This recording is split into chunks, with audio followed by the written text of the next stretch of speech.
Therefore, God must start creatures out in the universe with physical laws that are not in perfect conformity with God's imperfect will, before creatures, including demons, can journey to live in a universe with laws that are in imperfect conformity with God's will.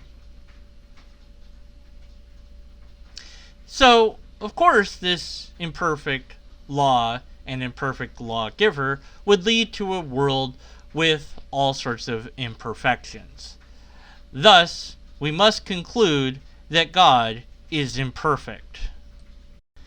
If I can make this reductio ad absurdum simply by inverting your perfect God into an imperfect God, and further, I can also make this into a reductio ad absurdum by flipping a good God into an evil God, then it is just as probable that an imperfect God or that an evil God exists as much as a good God could exist. And since all are perfectly probable with each other, and they all contradict each other, then none of them probably exist at all. Seems to me that apologetics is all about excuse making. And, well, it is. A perfect being that is constrained so much by its will that it can't help but make an imperfect universe is not a perfect being. A perfect being would be, well, perfect. Otherwise, the word perfect is completely and utterly meaningless. There is no rationality that can make it that a perfect being would create anything that is imperfect or that could even become imperfect.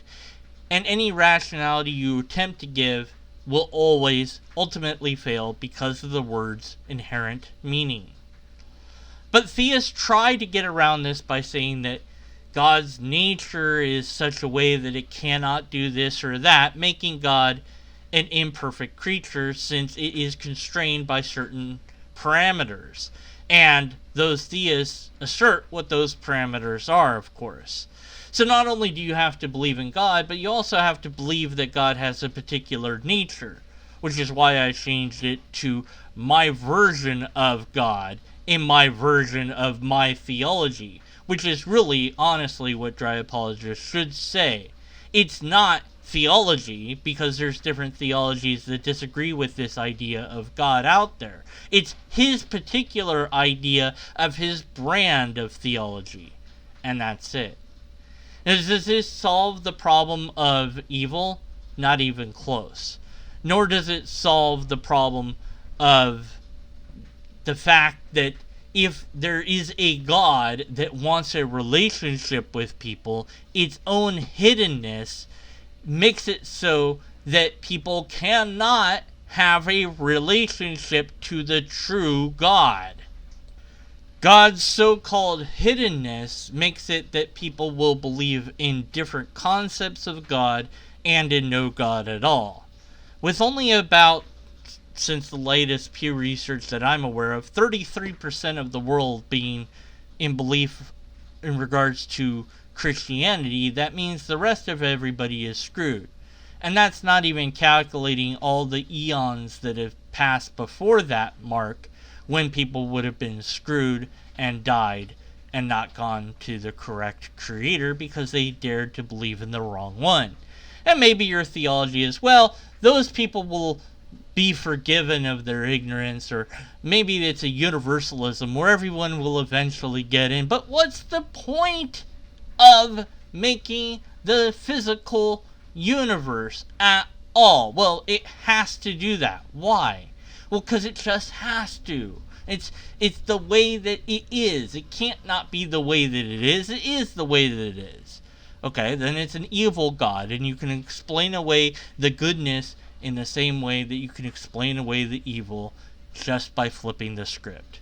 Or you could say it's an imperfect God, and that's why we have an imperfect universe. In fact, that seems to be more plausible than a perfect being. But the thing is, I don't think that there is any being at all. If there is, it doesn't care or isn't aware of us at all, and didn't set out to make us, not even a little bit. We're a complete and utter accident as far as I can tell, although the accident is bound within certain physical limitations of the universe, which didn't know and didn't care, because it doesn't have any thoughts at all, that we were going to be a byproduct of it. The universe is simply what it is. Reality is what it is. And its rules are something that are comprehensible. Its nature is something that is studyable. We can actually discover and understand the way things really work for real using science, logic, and reason. Theology pretends to have the answer and insists that it has the answer despite overwhelming evidence that it doesn't have the answer. Despite the fact that everybody since antiquity and beyond has always claimed that they know which God is real, and it's always the God that they believe in. And they have been wrong. Many, many gods have perished. Yours will perish. Just give it time. Apologetics is proof that God doesn't exist.